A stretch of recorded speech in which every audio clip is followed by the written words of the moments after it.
Cella System, Cradle World of Celia, mid-2670. First Lieutenant O'Brien, 4th ODR Battalion, Raptor Company. Her hair was long and was wrapped up in a mess of a top bun. She adorned a well-made set of jewelry that rested on her head with a matching necklace. Both took the shape of graciously decorated flowers. The dress she wore was a pale white and looked similar to a sundress with a distinct V cut for the neck, paired with sleeves, similar to a kimono, that ran to the mid-portion of her forearms. The mid-shoulder was exposed, as what was probably intended by design, and she wore a bright red sash on her mid-torso that wrapped around just below her breasts.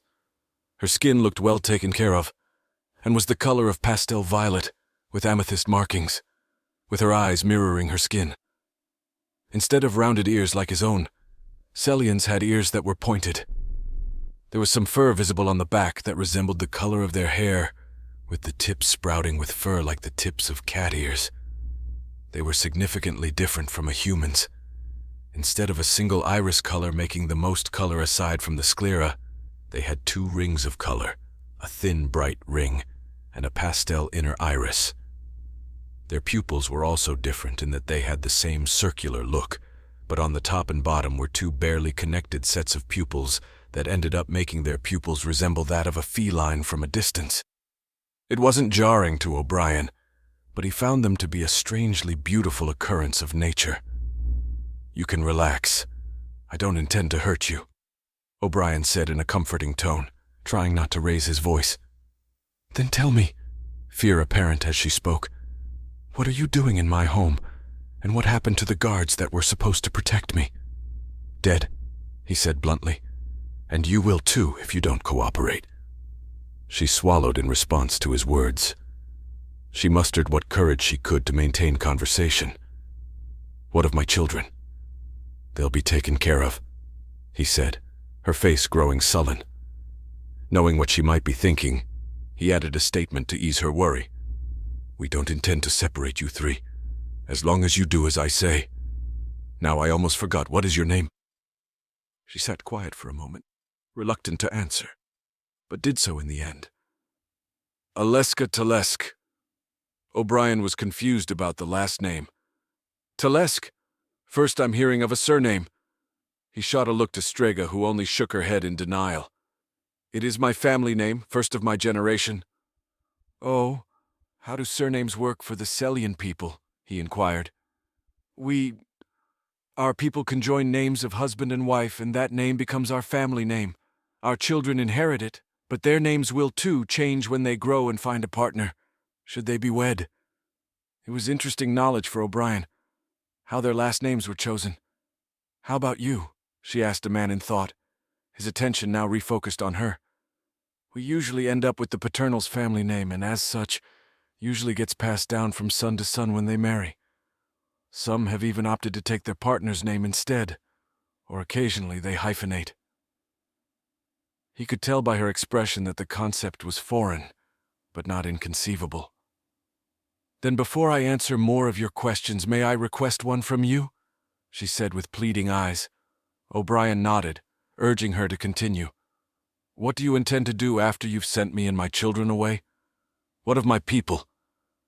O'Brien sat, his face cold with emotion as he stared into the eyes of Aleska, unnerving her the longer he stared, until he finally broke his silence. "To topple an empire." She blinked with an exasperated expression, processing his answer. But that means to wholly remove the heart and soul of all of Cella." He rocked his head in affirmation. "That's right," he replied, leaning back into his chair. "Want to know why we're here?" he said in a casual manner, now resting his sidearm pointed away from Aleska. She nodded in response. "We know who you are and who you're connected to, married to, in fact. There's plenty of what we could do with you, but that's not why. To us, you're nothing but a side quest for a concerned citizen. No harm will come to you or your kids. You have my word." Aleska visibly relaxed at his words. Seeing her reaction, he called for an individual who waited just outside the door. "However, if you jeopardize my mission, I will not hesitate to shoot you. Hunter, bring them in." With not even 5 seconds to feel safe, She immediately tensed to his threat. Hunter entered the door with 2 children in front of them. At the sight of their mother, they ran and met her at the waist. Tears of joy overturned their initial feelings of fear, likely from being woken up by unfamiliar faces. "Mummy, Mummy," cried the young boy. "Mama, I'm scared," cried the daughter. Aleska caressed them as she held them close. "Don't worry, my darlings. Everything will be all right." She directed a knowing glance to O'Brien, to which he nodded in response. As she tried to settle the kids, alarms blared that surrounded the neighborhood.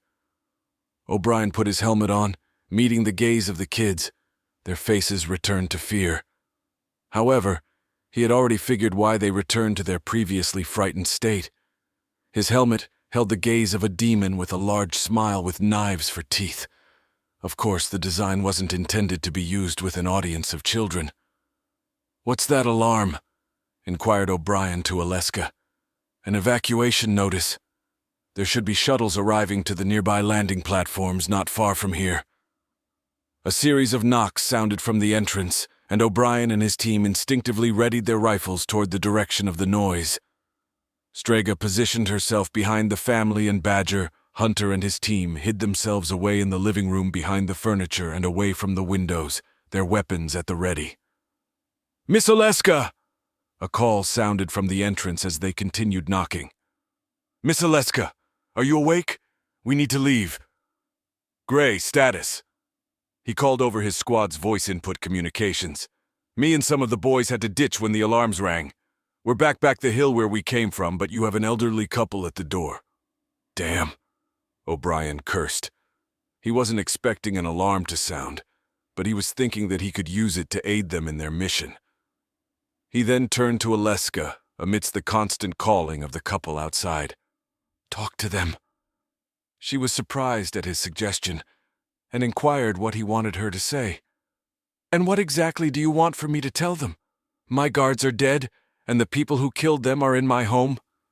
"Not exactly." He gave her a quick rundown before she made her way to the door. O'Brien closed the door to the kitchen with Strega and the kids, and he followed closely behind the ever-growing anxious Aleska. She opened the door to the point where she only revealed half of her body and little of the internal entryway. "Yes," she replied meekly. "Oh, finally," spoke a woman. "We thought you wouldn't wake up, even with the alarms. Are you and the kids ready to leave?" Aleska shook her head. No, Miss Callio. We have orders from the guards to stay put." "They're usually here at the door, no? Where could they have gone?" "They're retrieving a personal shuttle, Miss Callio, reserved for a chief commander or higher, they said," she replied with a nervous and shy laugh. O'Brien hid by the door and leveled his sidearm to Aleska's waist, adding increased pressure to make her aware that she had a gun pointed directly at her.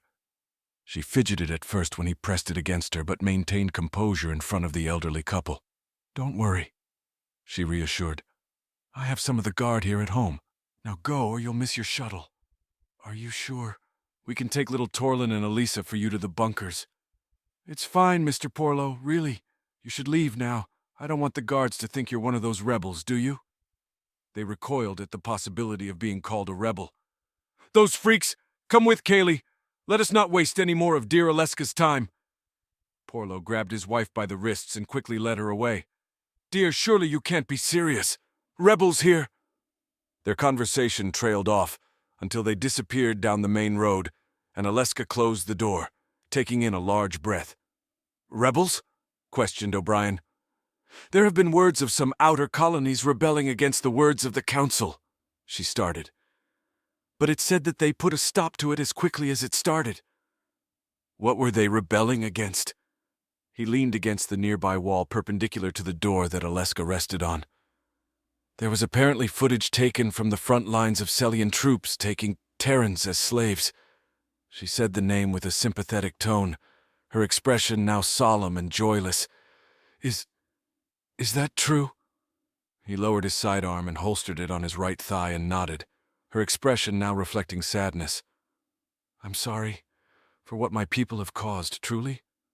O'Brien placed his right hand on the grip of his rifle and rested it over his chest. "It wasn't your decision.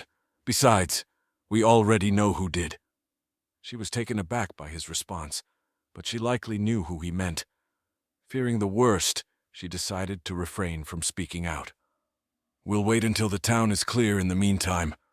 O'Brien led Aleska to the couch of her living room, followed by her 2 children playing with the helmet Les Strega. "You and your kids will stay here while we keep an eye on you. If you require something, let us know. I'll send for covers to keep you warm." She nodded at his hospitality, even though he occupied her home. He gave the blankets to the children, and Aleska from Badgers, and the 2 children were quick to sleep. "Get some sleep. You're going to have a long ride ahead of you." She was slow to sleep, but not long before her exhaustion took her, with a protective, loving embrace wrapping her children close.